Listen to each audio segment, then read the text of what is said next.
Hey there, holiday artist, here you have another installment from Holiday Display Tips. Step 1. Wet and wring out a clean cloth.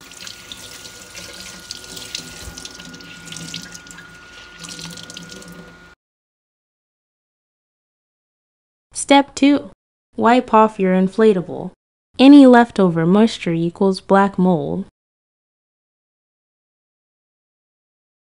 Step 3. Deflate, fold, roll up.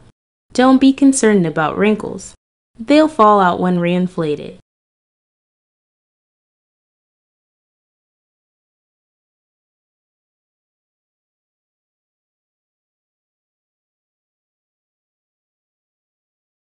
Step 4.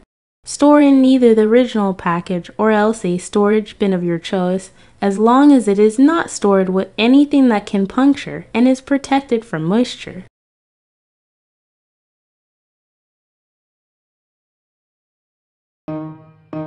Hey there, holiday artist.